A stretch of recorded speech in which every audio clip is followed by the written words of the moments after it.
I'd never been more thankful for having a stalker than the night he saved my life. I used to have a big social media presence, and I loved it. Except one of my followers took things too far. He found my address and started physically camping outside my house, knocking on the door, peeking in through the windows, testing the knob to see if it'd open. I couldn't go outside on my own without worrying he'd be there. So I moved. Away from the city, away from social media, away from the stalker. The neighborhood I chose was from a small, quiet town where everyone was friendly. Exactly what I needed. But there was this one guy there named Finn, who for some reason gave me the creeps. I thought maybe it was just my imagination. I mean, other than his creepy stare, he was really sweet. He'd come by offering to help with yard work when he saw me struggling, even fixed up my sink and washing machine. But soon he started showing up at my door with little gifts. Flowers, homemade cookies. Then he started showing up just to ask me out for coffee or dates to the bar. He got my number from the neighborhood directory and started sending me texts in the middle of the night asking, "Are you awake? Just thinking about you. Why won't you give me a chance?" And the more I ignored them, the more intense the texts got. "Are you single? Have you been with anyone since you've moved?" I blocked his number, but somehow he got a new one and kept texting. That's when the letters started appearing in my mailbox. Handwritten notes saying things like, "You can't ignore me forever," and "I know you feel this connection too." My heart raced every time I found one. But then my literal clothes started going missing from my laundry room. Underwear mostly. Still, I'd had enough. I marched over to Finn's house that afternoon and started pounding on his door. The other neighbors who were out mowing their lawns started walking over while I yelled, "Stop texting me, stop leaving notes, and stay away from my house." Finn opened the door and looked genuinely confused. "Whoa, slow down. Texts? Notes? What are you talking about?" he asked. I almost laughed. "Oh, don't think that's going to work on me for 1 second. You've been acting creepy since I got here." He sighed. "I'm sorry if I came across that way to you, but it's not what it seems." He began explaining how the gifts were from the other neighbors, that he was only the delivery man, and the part about asking me on dates was just to hang out so he could introduce me to other people in town. "Oh? And stealing my underwear also wasn't you?" I shouted. "Honey, Finn's been out of town all week visiting his sister. He just got back an hour ago," one of the old neighbors pointed out. I felt my face get hot, but I didn't back down. Then explain the texts and the letters. Finn pulled out his phone and showed everyone his recent messages. Nothing to me, nothing remotely suspicious. I walked back to my house humiliated, but I wasn't giving up. I set up hidden cameras pointing directly at Finn's house, sure that I'd catch him slipping those creepy notes under my front door, or maybe even stealing an underwear or two. But something else happened. I woke up at 3 in the morning to the sound of someone walking around my house. The floorboards creaked with every step. My heart raced as I sat up, watching a human's shadow moving down the hallway, slowly getting closer to my door. My heart was pounding so loud I thought whoever it was could hear it. I grabbed my phone and pressed record just as a man stepped into my doorway. The man noticed I was awake and immediately lunged at me. I screamed and tried to fight him off, but he was so much stronger. He placed his hand over my mouth and started dragging me toward the door. I bit down hard on his finger, just enough that he yelled and took a step back away from me. That's when my front door burst open and Finn came running in. That's when I froze. "Finn!" I gasped. Then, "Who is this?" He tackled the guy to the ground and yelled at me to get out and get help. In a panic, I grabbed a lamp and hit the intruder over the head. Finn quickly picked me up in his arms and carried me outside to safety while our neighbors gathered around and called the police. We sat on the front porch of Finn's house, staring at my house from across the street, surrounded by sirens. "Thank you," I told Finn. "I'm so sorry I accused you. I was so sure it was you." He smiled and patted my shoulder. "It's okay. I get it. You've been through a lot." The police called me an hour later with an update. My stalker had confessed to breaking in kidnap attempt. But when they asked about the texts and letters and missing clothes, he looked confused. Those might be from someone else. Finn reached over and quickly disconnected the call. He placed his arm over my shoulder and leaned down close to my ear. "Whoops. You weren't supposed to learn about that just yet." I tried to pull away, but his arm got tighter around my shoulders. His fingers dug into my upper arm hard enough to hurt. My phone was still in my hand from when he disconnected the call, and I realized something. The police had been on the line when Finn said that. They heard him confess. My whole body went stiff as I forced myself to stay calm, even though everything in me wanted to run. Finn leaned closer and his breath was warm against my ear. His voice dropped low so only I could hear. "We should go inside my house and talk about this privately," he said. There was an edge to his voice now that made my skin crawl. I shook my head fast and pulled harder against his grip. "I'd rather stay out here where everyone can see us," I told him. My voice came out shaky, but I didn't care. I looked across the street and saw Lucy standing on her porch watching us. She had her phone in her hand. Finn noticed me looking at her and his smile got tighter. His whole face changed in a way that made him look like a stranger. "Come on, let's just go inside for a minute," he said again. His fingers squeezed harder on my arm. "I'm not going anywhere with you," I said louder. Lucy took a step forward on her porch. Then I heard the most beautiful sound. Sirens. multiple sirens getting closer fast. Finn heard them too because his whole body went rigid. Red and blue lights came around the corner and 2 patrol cars pulled up in front of my house. A woman got out of the first car, and I'd never been so happy to see a police uniform in my life. Finn immediately dropped his arm from around me and stepped back. His face switched back to that concerned neighbor look like flipping a switch. The woman detective walked straight toward us, and I stood up so fast I almost tripped. "He just confessed," I blurted out. "The texts and the letters and stealing my clothes.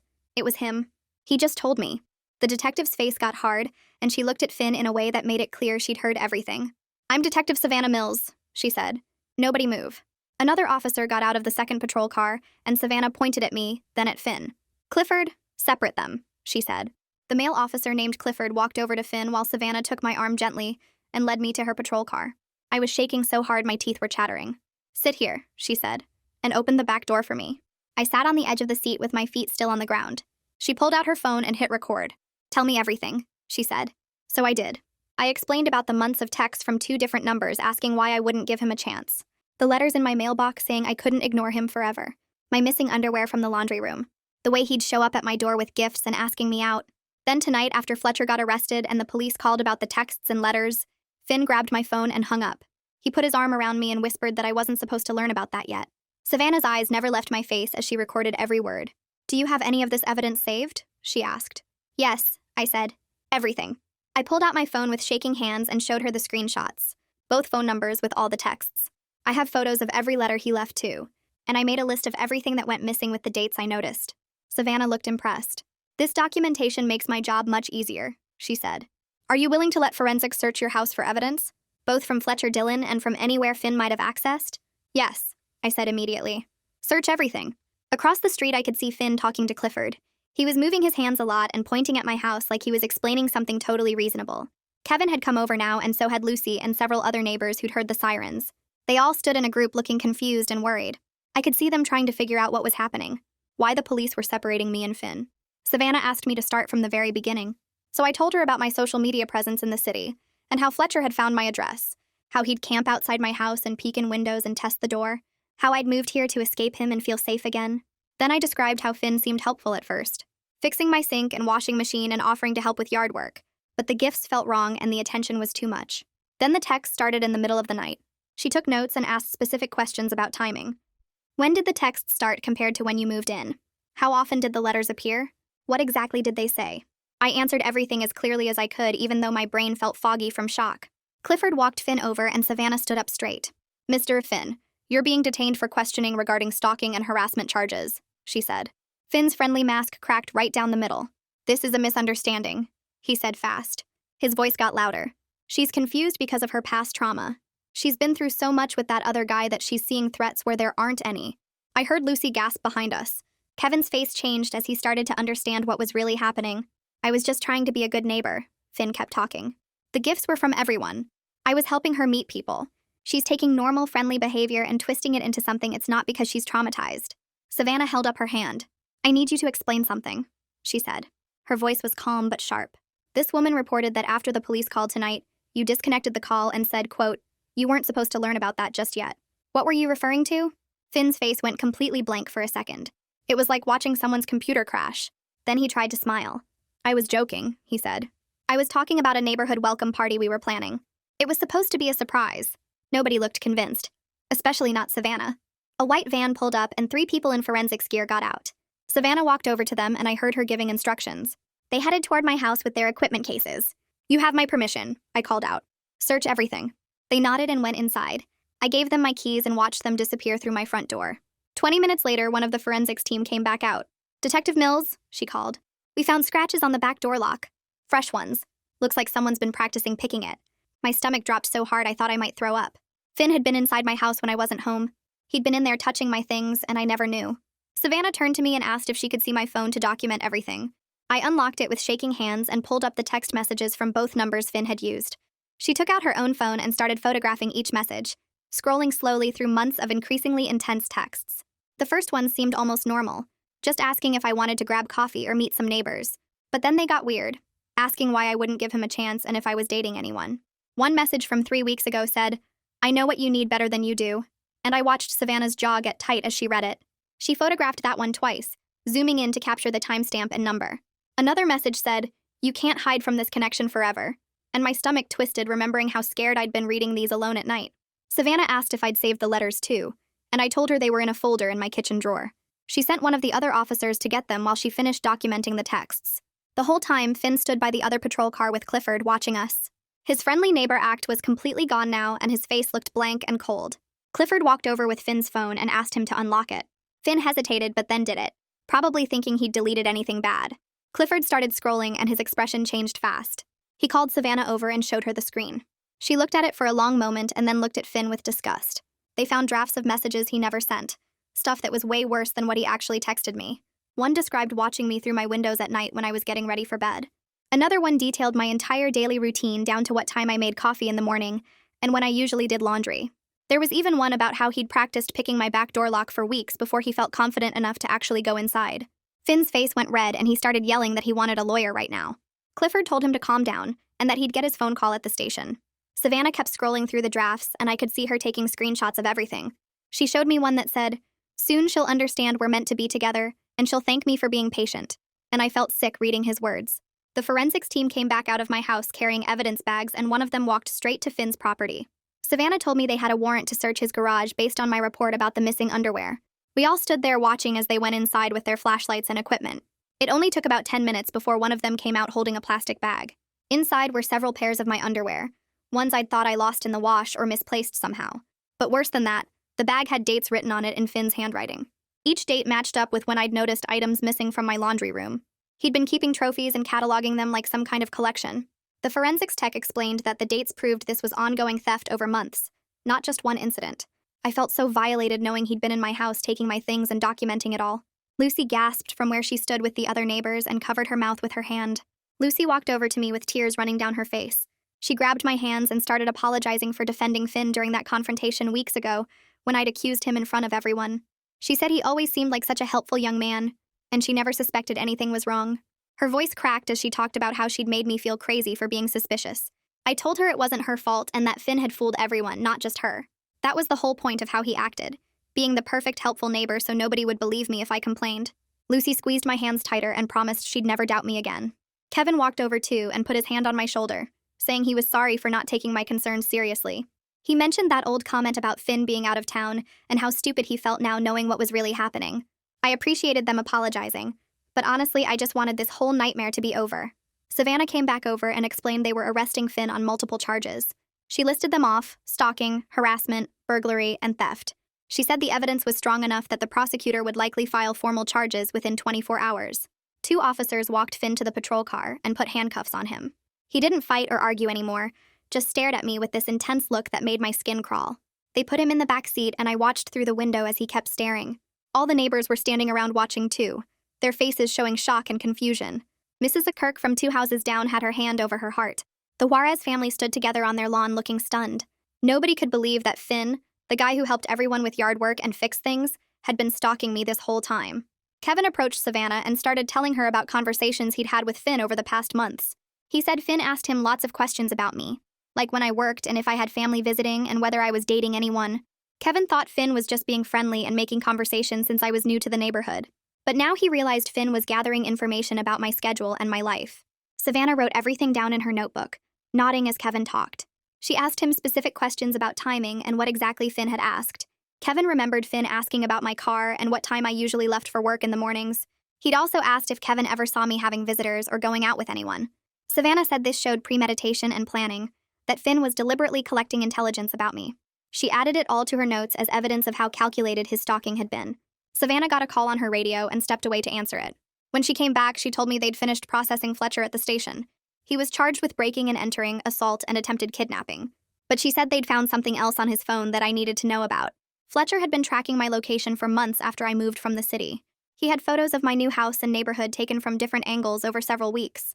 Some photos were taken at night, some during the day, showing he'd been watching me for a long time before he broke in. Savannah explained he must have used some kind of tracking software or followed me when I left town for errands. The photos were dated and time-stamped, creating a clear record of his stalking behavior. She said this evidence would make his case even stronger for the prosecutor. Savannah told me I needed to come to the police station to give a formal statement about both stalkers. The reality hit me hard that I had 2 separate people who'd been obsessing over me and invading my life. My hands started shaking again and I felt dizzy thinking about it. How did this happen? How did I end up with 2 different stalkers at the same time? Savannah noticed I was struggling and called over a woman I hadn't met yet. She introduced her as a victim advocate who would help me through the legal process. The advocate had kind eyes and spoke softly, explaining that I'd need to get restraining orders against both men. She said we'd also need to make a safety plan since both of them knew where I lived. The advocate asked if I had family or friends I could stay with for a while, and I shook my head. I'd moved here to get away from everyone, to start fresh and be safe. Now I had nowhere to go. At the police station, I sat in a small room with Savannah and the victim advocate. A prosecutor came in and introduced himself, then explained they were treating these as 2 completely separate cases. Fletcher and Finn didn't know each other and hadn't coordinated their actions at all. It was just horrible luck that I'd escaped one stalker only to attract another one. The prosecutor said Fletcher's case was more straightforward since they caught him in the act of breaking in and attacking me. But Finn's case involved months of calculated stalking behavior that would take more time to build. He told me both men were being held without bail because they were considered flight risks and dangerous to me. That made me feel a little safer, but not much. The prosecutor asked me detailed questions about everything, making me relive months of fear and violation. I told him about the texts and letters and missing clothes and how nobody believed me at first. Savannah explained they were sending the letters I'd received to a handwriting expert to confirm they matched Finn's writing. They were also checking if any fingerprints on the letters matched the prints they'd lifted from my back door lock. The forensics team had found tool marks on the lock showing someone had been practicing picking it. Probably Finn learning how to get into my house without breaking anything. She said all this evidence together would prove Finn had been systematically stalking me and planning his access to my home. The prosecutor nodded and made notes, saying this level of planning showed how dangerous Finn actually was despite his friendly neighbor act. I sat there listening to them discuss my life like it was a case file, which I guess it was now. Everything I'd been through, all the fear and paranoia and sleepless nights, was now just evidence and testimony and legal proceedings. The victim advocate gave me a card for a therapist named Esther Bourgeois, who worked with stalking victims. I called her that afternoon and she had an opening the next day. Her office was in a small building downtown with plants in the windows and soft lighting that made it feel safe. Esther was maybe 50 with kind eyes, and she didn't make me go through the whole story again since she'd already read the police report. Instead, she asked me about the confrontation with Finn weeks ago when the neighbors defended him. I told her how stupid I felt afterward, how humiliated I was when everyone thought I was crazy. She nodded and wrote something down. Then she said something that made me sit up straighter. My instincts weren't wrong about Finn. I picked up on something off about him even when he was acting helpful and friendly. The problem wasn't my gut feeling. The problem was I stopped trusting myself when other people didn't see what I saw. She explained that after trauma, people often swing between 2 extremes. Either they see danger everywhere, or they doubt themselves so much they ignore real threats. Learning to trust my instincts while managing the hypervigilance would be important work. I left her office feeling lighter somehow, like maybe I wasn't as broken as I thought. Kevin called me that evening and said he and Lucy wanted to organize a neighborhood meeting. They felt terrible about how things went down and wanted everyone to hear the truth and offer support. I wasn't sure I wanted to face all those people again, but Kevin insisted it would help. The meeting was 2 days later in Lucy's backyard. About 15 neighbors showed up, including the ones who'd watched me yell at Finn that day. Lucy stood up first and apologized for defending Finn without listening to my concerns. Her voice shook as she talked about how she'd known him for 3 years and never suspected anything. Kevin spoke next, saying he should have paid more attention when Finn asked all those questions about me. One by one, other neighbors apologized for not taking me seriously. A younger couple I'd never really talked to offered to help with yard work or anything else I needed. Lucy said she'd be watching my house from now on, and would call police immediately if she saw anything suspicious. By the end, I was crying and several neighbors hugged me. It felt good to be believed finally, even though it took 2 arrests for people to listen. The next morning, a locksmith arrived to upgrade my locks. Kevin showed up right behind him and offered to help with the installation. They spent hours putting in high-security deadbolts on every door and installing a complete security system with cameras covering every entrance. The locksmith showed me how to use the app on my phone to check the cameras anytime. Kevin refused to let me pay him for his time. He said it was the least he could do after not recognizing the danger I was in. I thanked him, but inside I felt sad that I needed all this just to feel safe in my own home. The cameras and locks were necessary, but they were also a constant reminder of what happened. Every time I armed the system or checked the camera feed, I'd be thinking about Finn and Fletcher and everything they took from me. 3 weeks later, Savannah called with an update on the forensics. The handwriting analysis confirmed Finn wrote all the letters. His fingerprints were on several of them, plus on my back door where he'd been practicing with the lock. She said this evidence combined with the stolen underwear and text messages made for a very strong stalking case. The prosecutor was confident about getting a conviction even if it went to trial. I felt validated hearing this. All those weeks of being told I was paranoid and seeing danger where there wasn't any, and I'd been right the whole time. Finn had been stalking me systematically while playing the helpful neighbor. Savannah said they were building an even stronger case by documenting his pattern of behavior and the planning involved. The scratches on my lock showed premeditation. The dated bag of stolen items showed he was keeping trophies. Everything pointed to someone dangerous and obsessive. A few days after that, the prosecutor called to tell me Fletcher's lawyer wanted to discuss a plea deal. They were offering to plead guilty to lesser charges in exchange for a shorter sentence. The prosecutor asked what I wanted to do. I didn't even hesitate. I told them I wanted Fletcher to face full consequences for tracking me across state lines and breaking into my home. He'd terrorized me for months in the city and then found me here and attacked me. A plea deal felt like letting him off easy. Savannah called me after she heard my decision and said she supported it completely. Fletcher's case was strong enough that they didn't need to offer any deals. The evidence of his months-long tracking and the actual break-in and assault made conviction almost certain. His trial date was set for 3 months out. Then Finn's lawyer reached out about a plea too. He was offering to accept guilt on stalking, burglary, and theft charges in exchange for a shorter sentence. The prosecutor explained the options carefully. If we went to trial, Finn might get more time, but I'd have to testify and face cross-examination. If we accepted the plea, he'd definitely be convicted and registered as a sex offender, but the sentence would be lighter. I didn't know what to do. Part of me wanted to avoid testifying and reliving everything in court. Another part wanted everyone to hear in detail what he did to me. I called Esther and we talked through it for over an hour. She asked me to think about what would support my healing versus what was about punishment. Did I need to see him get the maximum sentence? Or did I need to protect myself from the trauma of a trial? She didn't tell me what to decide, but helped me think through the real costs and benefits of each option. After a week of thinking about it, I decided to accept Finn's plea deal. The guaranteed conviction mattered more to me than the possibility of a longer sentence. I couldn't handle the thought of sitting in court while his lawyer tried to make me look crazy or unreliable. The plea meant he'd go to prison for 3 years plus 5 years probation afterward. He'd have to register as a sex offender for life. The judge issued a permanent restraining order requiring him to stay at least 500 feet from me forever. When the prosecutor read the terms over the phone, I felt relieved. It was done. Finn would be locked up and everyone would know officially what he did. Fletcher's trial started exactly 3 months after his arrest. I had to testify about everything. The original stalking back in the city where he camped outside my house. The move here to escape him. The night he broke in and attacked me. Sitting in that courtroom with Fletcher 20 feet away was one of the hardest things I'd ever done. Savannah sat right behind me the whole time, and I kept glancing back at her for strength. Fletcher's lawyer tried to suggest I was paranoid because of my social media history. He implied I exaggerated the threat and that Fletcher was just an overeager fan. But the prosecutor had months of evidence showing Fletcher tracking my location after I moved. Photos of my house taken from different angles over weeks. The break-in itself captured on my phone. My testimony about him dragging me toward the door with his hand over my mouth. The bite mark on his finger that matched my dental records. The jury looked disgusted as the evidence piled up. The jury deliberated for less than 4 hours before coming back with guilty verdicts on all counts: breaking and entering, assault, attempted kidnapping, stalking across state lines. The judge scheduled sentencing for the following week. When we came back for that, the judge didn't hold back. He called Fletcher's behavior a calculated campaign of terror.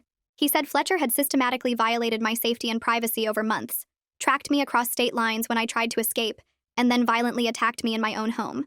The sentence was 7 years in prison.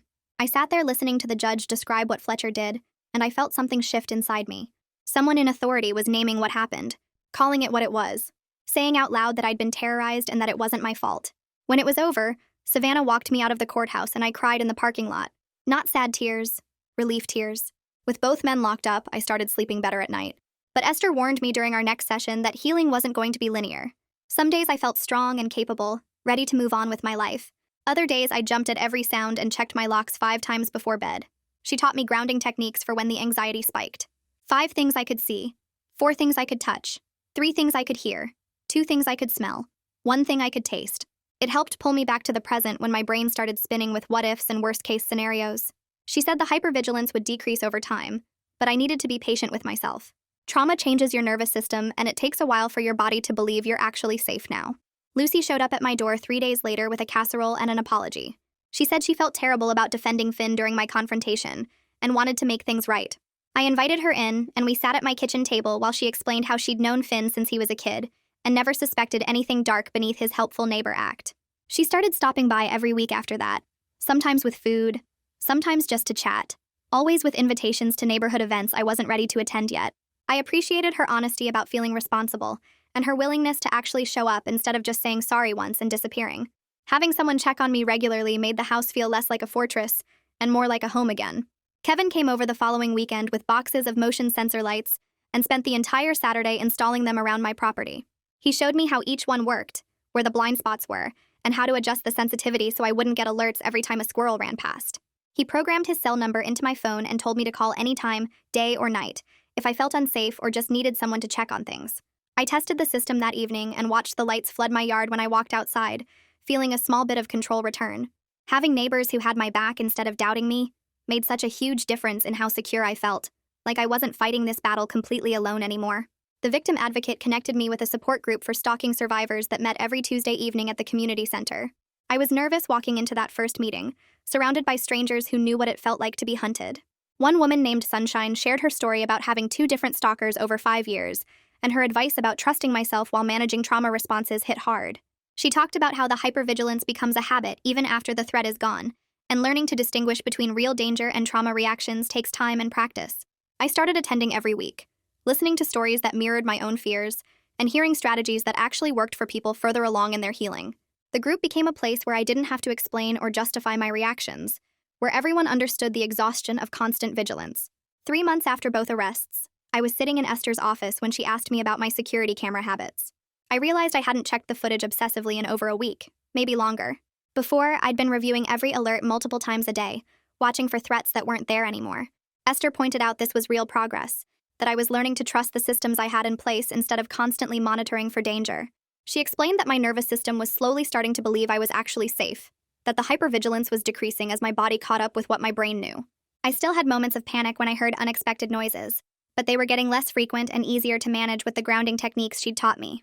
A letter arrived from Fletcher's prison with official stamps and warnings about the contents. The note inside said he wanted to apologize and ask forgiveness as part of some rehabilitation program the prison was running. I brought it to my next session with Esther, and we talked through whether reading his full apology would help or harm my healing process. She asked me what I needed from him to move forward, and I realized the answer was nothing. I didn't need his apology or his explanation or his attempt at making himself feel better about what he did. I returned the letter unopened with a note saying I didn't consent to any contact, and I felt powerful making that choice. 2 weeks later, another letter came, this time from Finn's family through their lawyer. His parents and sister wanted to participate in something called restorative justice, where they could understand what happened and take responsibility for not seeing the warning signs. The letter was careful and formal, emphasizing I had no obligation to meet with them, and they would respect whatever I decided. I discussed it with Esther and the prosecutor, both of whom said it was completely my choice, but that some victims found the process helpful. After thinking about it for several days, I agreed to one facilitated meeting with his parents and sister, but made it clear I would not meet with Finn himself. The restorative justice meeting happened in a neutral conference room with a trained facilitator present. Finn's mother cried through most of it, describing warning signs she'd missed over the years, and asking questions about what he'd done to me. His sister shared stories about previous girlfriends who'd complained about Finn being too intense, too possessive, too unwilling to accept rejection. Learning this pattern existed before me somehow made it feel less personal, like I wasn't uniquely broken or vulnerable. It didn't make what happened less violating, but it helped me understand I wasn't responsible for his obsession. His family apologized repeatedly and asked what they could do to support my healing, and I told them honestly that staying away and making sure Finn got real help in prison was enough. I started volunteering with a local organization that helped stalking victims navigate the legal system and access resources. Using my experience to help others felt powerful, like I was taking something terrible and creating something useful from it. The other volunteers included survivors who were years into their healing, and seeing them thrive gave me hope that I could get there too. I helped people fill out restraining order paperwork, connected them with victim advocates, and shared what worked for me during the worst periods. One woman told me that hearing my story made her feel less alone, and I understood exactly what she meant, because that's how I'd felt in the support group.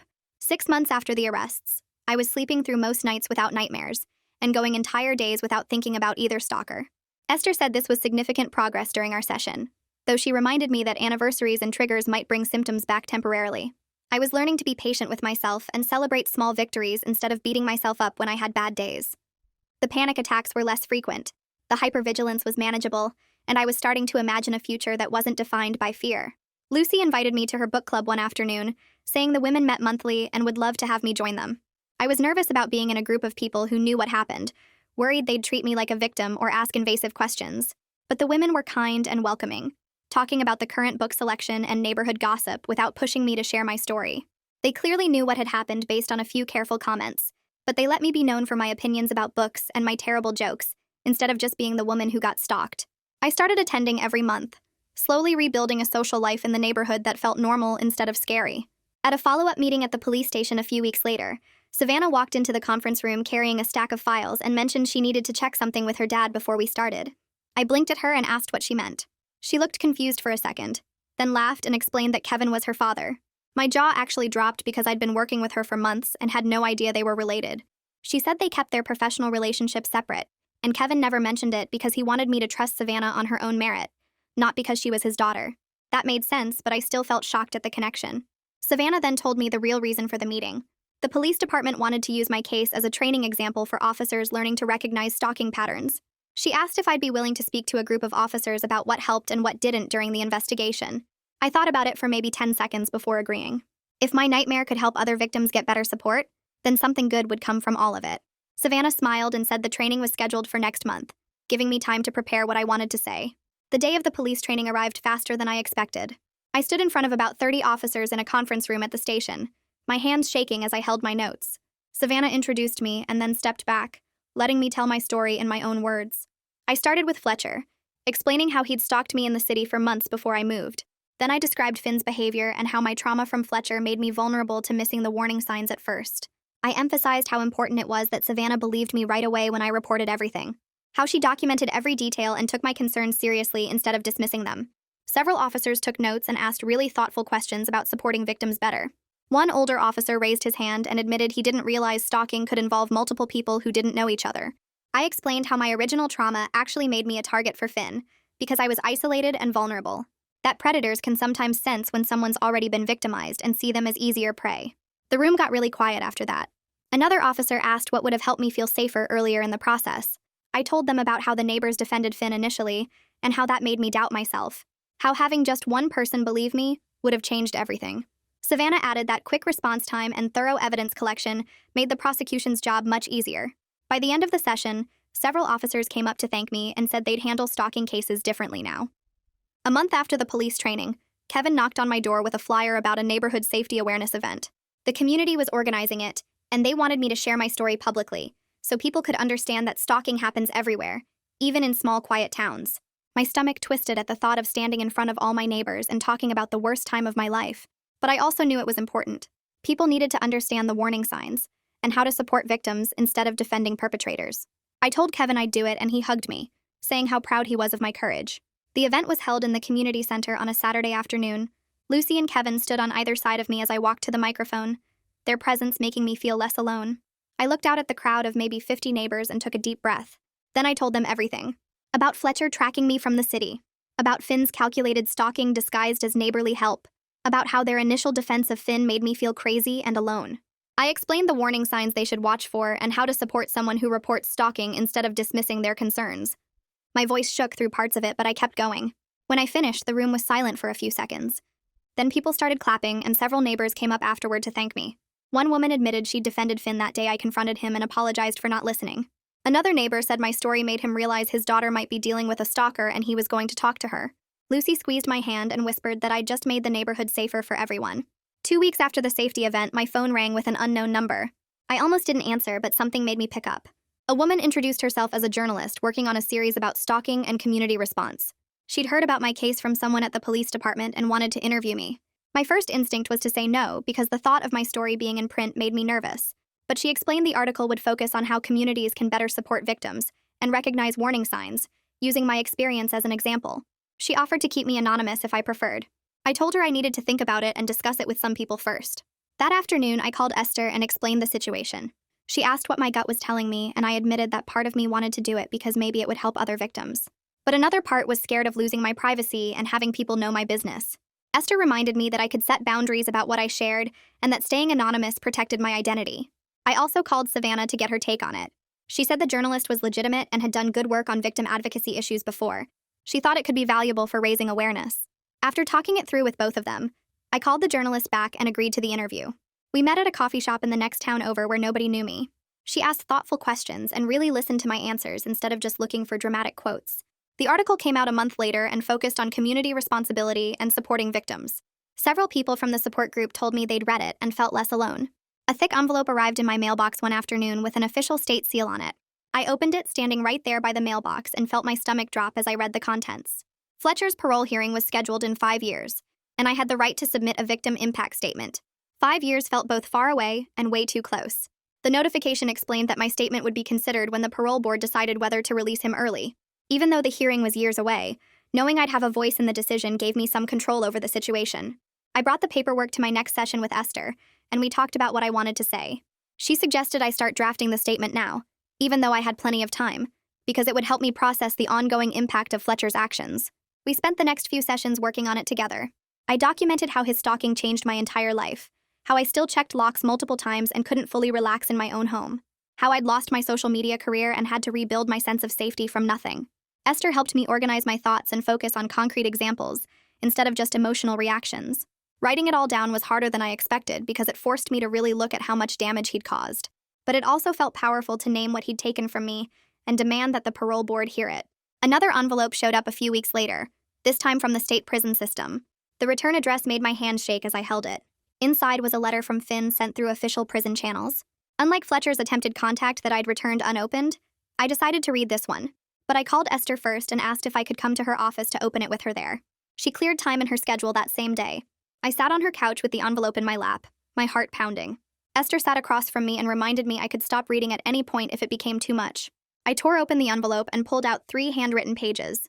Finn's letter started with an apology for what he'd done to me. He said he was getting treatment in prison for his obsessive behaviors and was learning about why he'd acted that way. He claimed he never meant to hurt me, and that he genuinely thought we had a connection. Reading those words made my jaw clench because he was still making excuses. He talked about his mental health struggles like they justified stalking me and stealing my underwear. The apology seemed genuine in some parts, but then he'd slip into explaining why he did it, like his reasons made it okay. I put the letter down halfway through and looked at Esther. She asked what I was feeling, and I said I was frustrated because he still didn't fully get it. He was sorry he got caught and sorry he was in prison, but he wasn't really taking responsibility for terrorizing me. Esther nodded and said that was a common pattern with offenders who claim to be reformed. I finished reading the letter but decided not to respond. Esther suggested I keep it in my files in case it became relevant for future legal stuff. I folded it back up and stuck it in my bag, glad I hadn't read it alone. I'd been thinking about getting a dog for weeks. Something about having another presence in the house felt like it would help me feel safer. Lucy mentioned the local shelter had a German Shepherd mix who'd been trained in protection work but needed a home. I drove over there the next day to meet him. The dog was huge and alert, watching me carefully as the shelter worker brought him out. She explained he was 3 years old and had been trained by someone who couldn't keep him anymore due to housing issues. He knew basic commands plus some protection training. I knelt down and let him sniff my hand. His tail wagged slowly and he leaned into my touch. Something about him felt right. I filled out the adoption paperwork that same day and brought him home. Lucy came over to meet him and laughed when I told her his name. I decided to call him Clifford after the officer who'd helped arrest Finn. She said it was perfect, and that Clifford was probably the best security system I could ask for. Having him in the house changed everything. He slept by my bedroom door at night and followed me from room to room during the day. When I took him for walks, other people crossed the street because he looked intimidating even though he was gentle with me. The hypervigilance eased a bit knowing he'd alert me to any real threats. I started sleeping better almost immediately. 1 year after both arrests, I sat in Esther's office for what she called a progress check. She'd been tracking my symptoms and said I was doing well enough that we could reduce our sessions to every other week instead of weekly. My first reaction was panic because therapy had become my anchor. But she reminded me this was actually a sign of progress. I'd developed enough coping skills and support systems that I didn't need as much intensive help. She said healing wasn't about being fixed or never having bad days. It was about managing symptoms and building resilience to handle triggers when they came up. I could always increase the frequency again if I needed to. Sitting with that change felt scary, but also made me proud. A year ago, I was barely functioning, and now I was stable enough to space out therapy. Esther asked what felt different now compared to right after the arrests. I thought about it and realized I was sleeping through most nights, going entire days without thinking about either stalker and actually enjoying activities instead of just surviving them. The panic attacks still happened sometimes, but they were less frequent, and I knew how to work through them. I left her office that day feeling nervous about the change, but also genuinely proud of how far I'd come. The book club met at Lucy's house one month, and she mentioned her friend's cousin was visiting from another town. He showed up halfway through the discussion and sat quietly in the corner, just listening. After the meeting ended, we started talking about the book, and I liked how he actually listened instead of just waiting for his turn to speak. He asked for my number before he left, and I gave it to him, surprised at myself for being open to it. We texted for a few days before he asked me to coffee. On our third date, I knew I needed to tell him about the stalkers. We were walking Clifford through the park, and I just came out with it. Told him about Fletcher and Finn and everything that happened. He stopped walking and looked at me with this expression I couldn't read. Then he asked really thoughtful questions about what would make me feel safe in a relationship. He wanted to know my boundaries around texting and showing up unannounced and sharing information about me with others. His respect for my trauma impressed me more than anything else could have. He didn't try to fix it or minimize it or treat me like I was broken. He just asked how to be a good partner given what I'd been through. I felt something shift in my chest. Like maybe I could actually do this dating thing again. Kevin stopped by one afternoon while I was working in the garden with Clifford sprawled in the grass nearby. He mentioned that Finn's house had finally sold. A young couple with 2 kids bought it and were moving in next week. Relief washed over me knowing I wouldn't have to see that empty house across the street anymore. Kevin said he'd already talked to them about the neighborhood being security conscious after what happened. They were totally understanding and actually appreciated knowing the community took safety seriously. The new family moved in the following weekend and came over to introduce themselves. They had cameras installed and good locks on all their doors without me having to explain why it mattered. Their kids played in the yard and brought normal family energy to a space that had felt dark for so long. Watching them settle in made me realize how much had changed in a year. I had a dog, a boyfriend, a community that actually supported me, and neighbors who understood why security mattered. The trauma was still there and probably always would be, but it wasn't running my life anymore.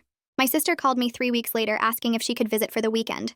I hadn't seen her in almost 2 years because I pushed everyone away during the worst of the stalking. I was scared Fletcher or Finn might target my family if they knew about them. She drove up on Friday afternoon and pulled into my driveway while Clifford barked at the window. When I opened the door, she just stood there staring at me with tears in her eyes before pulling me into a hug. We spent the evening walking through the neighborhood with Clifford, and she kept commenting on how different I seemed. She met Kevin when he was outside watering his lawn, and Lucy when she came over with fresh cookies. My sister watched how they interacted with me, how natural and easy it felt, and she told me she was amazed by the community I'd built. That night, we sat on my back porch and talked about everything. I explained how the trauma made me withdraw from her because I was trying to protect her. She cried and said she understood, but it had hurt not being able to help me. We promised to stay closer going forward, and she made me swear I'd call her if anything ever felt wrong again. Before she left on Sunday, she hugged me tight and whispered that she was proud of how far I'd come. The following Tuesday, I went to my support group meeting like I did every week. The group leader pulled me aside before we started and asked if I'd be willing to co-facilitate the meetings. I was shocked because I still felt like I was figuring things out myself.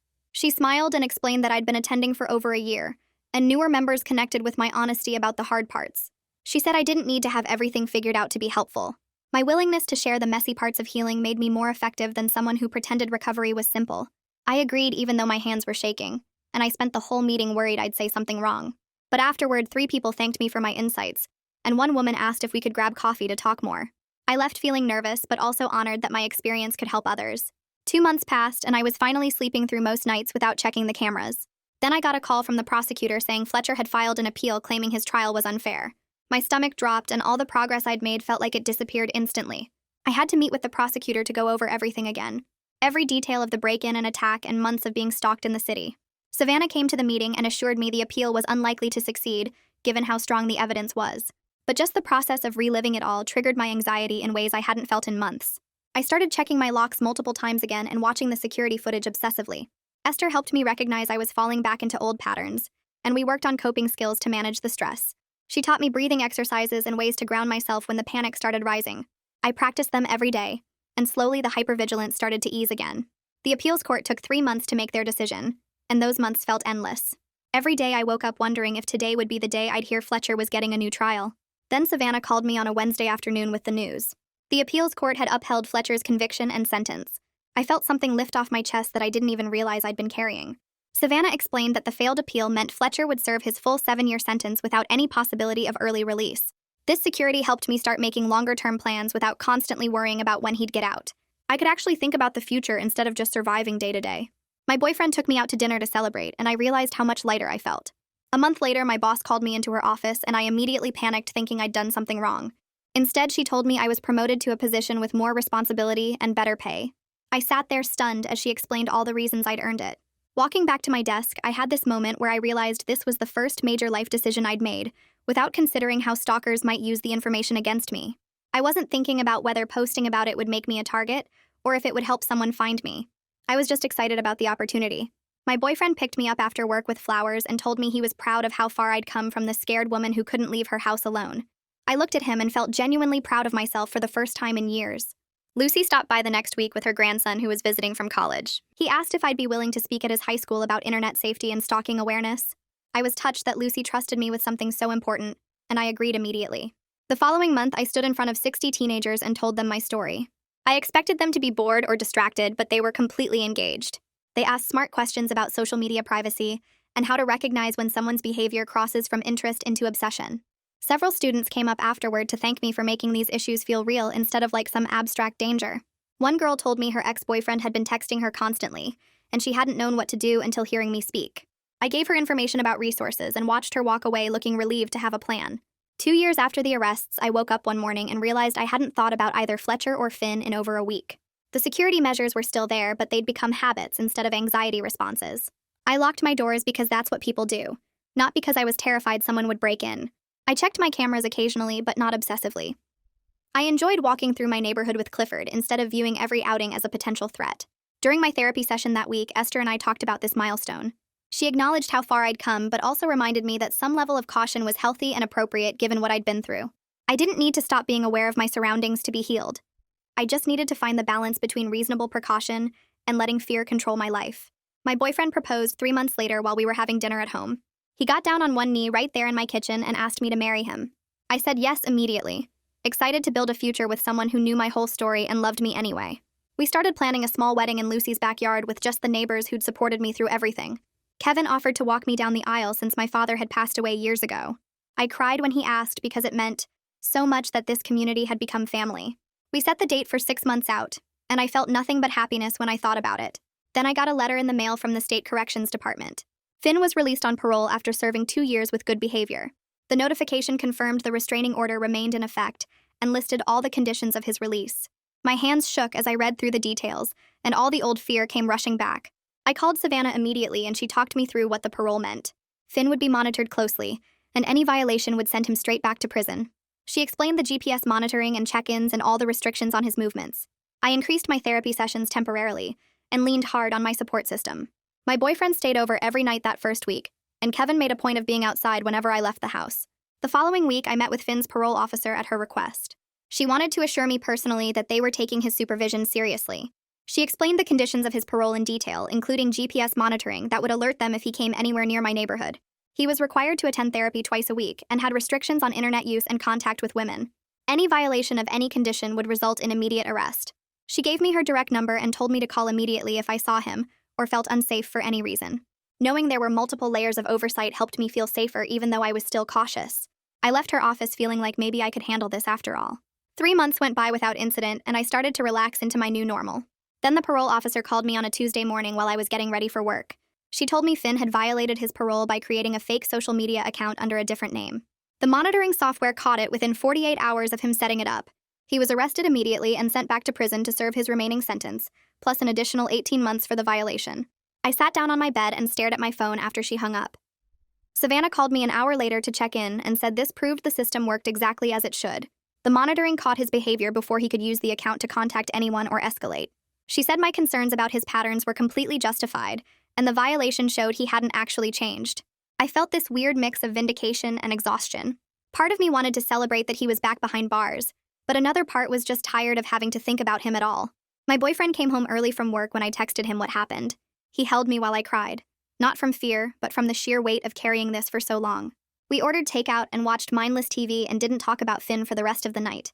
The wedding planning became my focus after that, something positive to pour my energy into. We kept it small like we'd planned, just the neighbors and a few close friends in Lucy's backyard on a Saturday in June. Lucy cried during the entire ceremony, dabbing at her eyes with a handkerchief Kevin had given her. The officiant kept the vows simple and personal, and when my now husband slipped the ring on my finger, I felt this overwhelming sense of safety. Kevin walked me down the aisle like he'd promised, and his speech at the reception made everyone laugh until they cried. He told stories about me yelling at Finn on his lawn, and how he knew right then I was tougher than I looked. Savannah showed up in a gorgeous blue dress that made her look nothing like the detective I'd met during the worst night of my life. She hugged me and whispered that she was proud of how far I'd come. We danced under string lights Kevin had hung in the trees, and I looked around at all these people who'd fought for me and celebrated with me. The backyard where I'd once felt so unsafe was now filled with music and laughter and love. My husband pulled me close during a slow song, and I pressed my face against his shoulder, overwhelmed with gratitude for this life I'd built. We started house hunting a month after the wedding, wanting a place that was ours from the beginning. We found a house just a few streets over from my rental, still in the same neighborhood but far enough to feel like a fresh start. It had bright windows and a big fenced yard perfect for Clifford. We painted the walls in colors we chose together, yellow in the kitchen and soft green in the bedroom. The neighbors threw us a housewarming party and brought casseroles and welcomed us like family. I stood in our new living room surrounded by people and realized how much this community had embraced me. This wasn't the place I'd fled to in fear anymore. It was home. 6 months into married life, I got a call from a state representative's office asking if I'd be willing to consult on a bill about stalking laws and victim protections. They wanted me to share my experience with legislators and help shape policy. I met with them twice, explaining how Fletcher had tracked me across state lines and how Finn had operated right under everyone's noses for months. I talked about the gaps in the system and what had actually helped me stay safe. The bill passed 4 months later with provisions for better tracking of stalkers across jurisdictions and mandatory GPS monitoring for all convicted stalkers. Knowing my nightmare had contributed to protecting other people gave me this sense of purpose I hadn't expected. The representative sent me a copy of the signed bill, and I framed it in our hallway. Fletcher's 5-year parole hearing came up that fall, and I had to submit my impact statement. I spent weeks writing it with Esther's help, documenting how his actions still affected my daily life. My husband took the day off work to go with me to the hearing. We sat in the back of the room while Fletcher's lawyer argued he'd been a model prisoner and deserved early release. Then Savannah testified about his continued refusal to take responsibility or show genuine remorse. She presented documentation of disciplinary issues and his insistence that I'd overreacted to his attention. The parole board denied his request after deliberating for 20 minutes. He'd serve his full 7-year sentence. I felt my husband squeeze my hand, and this wave of relief washed over me. I had at least 2 more years before I'd have to think about Fletcher walking free. We went out for dinner afterward and didn't talk about the hearing at all, just made plans for our anniversary trip. 3 years after the arrests, I realized during a therapy session with Esther that I was actually thriving. I had a career I loved in victim advocacy, a marriage built on trust and real communication, a community that supported me, and tools to manage my trauma responses when they showed up. Esther suggested we transition to monthly check-ins instead of weekly since I was doing so well. I felt nervous about it, but also proud. She reminded me I could always increase frequency if I needed to, that healing wasn't linear, and I shouldn't feel bad about needing more support sometimes. I left her office that day feeling capable in a way I hadn't in years. The invitation to speak at a national conference on stalking and victim advocacy arrived in my email on a random Tuesday. They wanted me to share my story with law enforcement, prosecutors, victim advocates, and therapists from across the country. I accepted and spent months preparing my talk with Esther's guidance. The conference was in Chicago, and my husband came with me for support. I stood on that stage in front of 300 professionals and told them everything. About Fletcher and Finn, about the neighbors who defended my stalker, about Savannah who believed me, about learning to trust myself again. The audience was silent during my talk, and several people approached me afterward with tears in their eyes. A prosecutor from California told me my story would change how she works with victims. A detective from Texas asked if he could use my case in his department's training. I felt honored to use my experience to create change in the system. Lucy passed away peacefully in her sleep at 87, just a few weeks after my conference speech. Her family called me and asked if I'd speak at her funeral. I stood at the podium in the church and told everyone how she'd become the grandmother I needed when I needed her most, how she'd defended Finn at first, but then showed up for me every single day after the truth came out, how she'd taught me that people can change and grow, that mistakes don't define us if we're willing to make them right. Her daughter hugged me afterward and said Lucy had talked about me constantly, so proud of my strength and growth. I planted a rose bush in Lucy's memory in our front yard where she used to garden. Every spring when it blooms, I think about her sitting on her porch watching over the neighborhood. 5 years after everything began, I found out I was pregnant. I stared at the positive test in our bathroom and felt excited instead of terrified. My husband came home from work and I showed him the test, and we both cried happy tears. We talked about safety measures that night, calmly and rationally, installing a few additional cameras and updating our security system. But fear didn't dominate our choices. We focused on preparing the nursery and picking out names and reading parenting books. Esther congratulated me during our monthly session and said this was a huge milestone. I'd reached a place where I could embrace joy without trauma controlling my decisions. I could bring a baby into the world and believe we'd be safe. Fletcher was released after serving his full 7-year sentence, and the notification arrived in my mailbox on a Thursday. I opened it while my husband made dinner and read through all the details. The restraining order was permanent. He was required to register as a sex offender, and Savannah had already called to assure me he'd be monitored closely. I felt my heart rate increase, but I didn't panic. I didn't spiral into hypervigilance or obsessively check the cameras. My husband and I reviewed our security measures that evening, made sure everything was updated and working, and then we focused on preparing for our baby. Fletcher no longer had power over my daily existence. I'd built a life so full and secure that he was just a name on a piece of paper, a person from my past who couldn't touch my present. We went to a prenatal appointment the next day and heard our baby's heartbeat, and I felt nothing but hope for the future. A few weeks later, Kevin knocked on my door with an idea about starting a neighborhood watch program. He wanted my help designing it since I understood what actually helps victims versus what just makes people feel safer. We gathered the new neighbors and several longtime residents in Lucy's old house, which her family let us use for meetings. I brought printed materials about recognizing stalking behaviors, supporting victims without making them feel blamed, and working with police effectively. Kevin took notes while I explained how Fletcher tracked me across state lines and how Finn manipulated community trust to access my home. The group asked smart questions about warning signs and how to balance vigilance with respecting privacy. We set up a phone tree, created patrol schedules, and established clear protocols for reporting suspicious activity to Savannah's department. 3 other neighborhoods contacted Kevin after hearing about our program, asking if we could help them set up similar systems. I met with their planning committees and shared templates for training sessions and response procedures. Watching our model spread to protect other vulnerable people felt like taking something horrible and building something useful from it. My contractions started at 2 in the morning about 6 weeks after we launched the Watch program. My husband drove me to the hospital while Kevin and his wife followed behind us, ready to help with anything we needed. Labor lasted 14 hours, and I held my husband's hand through every contraction, focusing on the life we were bringing into our safe home instead of the fear I used to carry everywhere. When the nurse finally placed my daughter on my chest, I started crying and couldn't stop. We named her Lucy after the neighbor who defended Finn at first, but then showed up for me every single day once she knew the truth. Holding Lucy in our bedroom, surrounded by my husband, Kevin and his wife, and the friends who fought for me, I felt grateful for everything I built after the trauma tried to destroy me. Some days are still hard and probably always will be. But healing isn't about erasing what happened. It's about refusing to let the past control my future, and sitting here with my daughter proves that surviving can turn into actually thriving.